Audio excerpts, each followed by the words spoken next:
Well, good morning, everybody. Welcome back to Sandy Bottom Homestead. I hope you're having an absolutely fantastic day. Last video, episode, whatever you want to call it, we kind of broached on the subject about fall gardening. And I know it's early, but I really want to get this information out in enough time because basically what I'm here to say is you need to start your fall seeds earlier. Since that last video, we have gotten this bed totally weeded out. Well, not totally, 90%, and it's almost time to plant it again. And you can see as we go through the garden, there's areas that are going to be ready to be planted sooner than later. For instance, the tomato bed here, if we decide to actually plant it again, it's almost peak time. You can see I actually have a plant that's falling over, need to fix, but you can see we've got some nice size maters on there. And so we're getting ready and we're seeing where there's going to be gaps in the future. Our squash bed is finishing out, so that's going to be in the near future as well. And then going along for the timing, in about 90 days, roughly. So from the time you're seeing, so about mid-August, I believe, this bed will be done and it'll just it'll be over. And so the same thing after we plant our corn in here, that bed will be done as well. Now, there's other ones too, don't get me wrong, but we're getting into the time period in which we need to really start thinking about starting our crops. And the thing is, when it comes to fall, is fall planting starts in summer. Fall gardening is for harvesting in fall and or early winter, depending on where you are.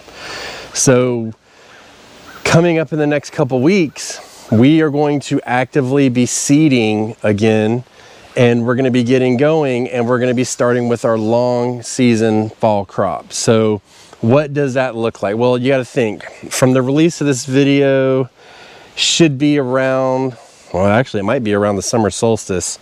You're looking, let's say it's June 20th this video comes out. I'm just estimating now. I don't have a calendar in my head.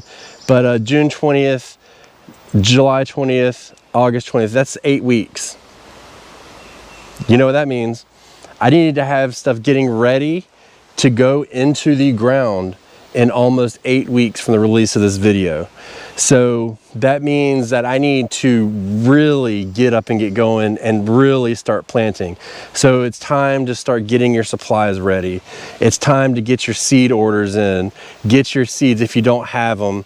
If you want to help support Sandy Bottom Homestead and the Backyard Gardens podcast, you can use the link below to get some seeds. I believe there's still time to use the code 1,000,000 to save 10%. You can spell it or use numbers anyway, just no spaces, and you'll get 10% off in a free pack of seeds. There is that. But either way, no matter where you get your seeds, it's time to start collecting them, getting them going, and really making an educated choice on where you're going to plant them. Because if you think you're going to start your seeds in mid-August or even September and get them in, you're sorely mistaken. You're not going to have a harvest. You're going to lose it unless you're in somewhere that doesn't get a frost until like December. But otherwise, you're just not going to be successful. Look at this right here. I've decided to run this all the way up and over the trellis this year. So that's what we're going to do. But you can see that we're starting to get things going in the right direction. And even though we haven't even started harvesting for stuff like our green beans here, we are planning for that, in which now we have Japanese beetles, so there is that aspect of it. So, you know, we're planning for that. So for instance, when these go, these cucumbers and these green beans, then we are going to be starting our peas in these spots. And we're going to start them earlier. I'm in a different scenario than a lot of people, especially in the northern half, where, you know, we can get some stuff in the ground and we can have it grow to an extent and then kind of stop growing and stay in a state of, I want to say hibernation until it warms back up, and then we can get a harvest. But I don't want to do that. I want to be continuously harvesting. Like I said in a previous video, my goal is to be eating fresh produce out of my garden for as much of the year as possible. Not all year, but as much of the year. And so getting everything in order and getting it going is good, because you got to think, when you start in the spring, and you start, so we did this whole thing about planting earlier in the spring. A lot of people did it and they said it worked really good for them. They're having very good success, and I'm happy about that. But when it comes to fall, it's a little bit different, because you have to think, in the spring, it's continuously getting warmer and warmer. You're getting more and more sunlight each and every day. It doesn't work like that here. As the fall comes closer, we get the opposite. We get less and less light, and it gets colder and colder, which means these plants will struggle. And I focus on this part of my garden for a reason, because this part from here back stays more and more into the shade. So as a matter of fact, from this week on, you're going to be losing more and more sunlight. You got to factor that in. You've got to factor that in, which means if you're planting out your cabbages in spring, you can basically do it on the standard timeline. But in the fall, we need to get a little bit farther ahead. So what does that look like? Well, that means you need to look maybe 1 to 2 weeks even earlier than normal. So if the normal time to have them planted is, let's say it's 70 days into harvest, you need to be looking at about 85 days into harvest, roughly. There's a whole thing about the seed, the seed to harvest timelines that I don't really agree with, but it all depends. But you got to get them in earlier. But then we've got heat on top of that to deal with at the same time, which can stress the plants out. So it's a dedication to do it for fall. But what I will tell you is, when you come into fall and you get closer and closer into it, and you're starting to get more and more produce going, then you're going to be really, really happy working in your garden when it's cooler. So what I'm going to do now is I'm just going to show you the beds that we have, and basically what we plan to put into the main part of the garden. I'm not sure what I'm going to do over in the wild garden, but for the main part of the garden, I'll show you what we want to plant. And I'm going to try and go in order from the earliest of the plantings to the last plantings. So in this bed, this will be our Brussels sprouts. So we'll get those in as soon as we can.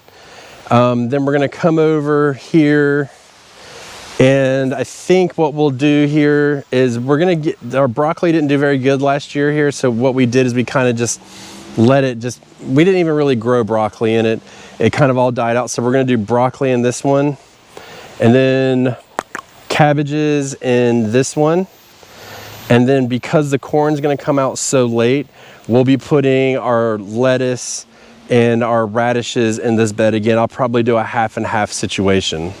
Any bed that I want to rest for the winter, I still plant for fall. And then once I plant for fall and I harvest it, then I let it rest for the whole winter.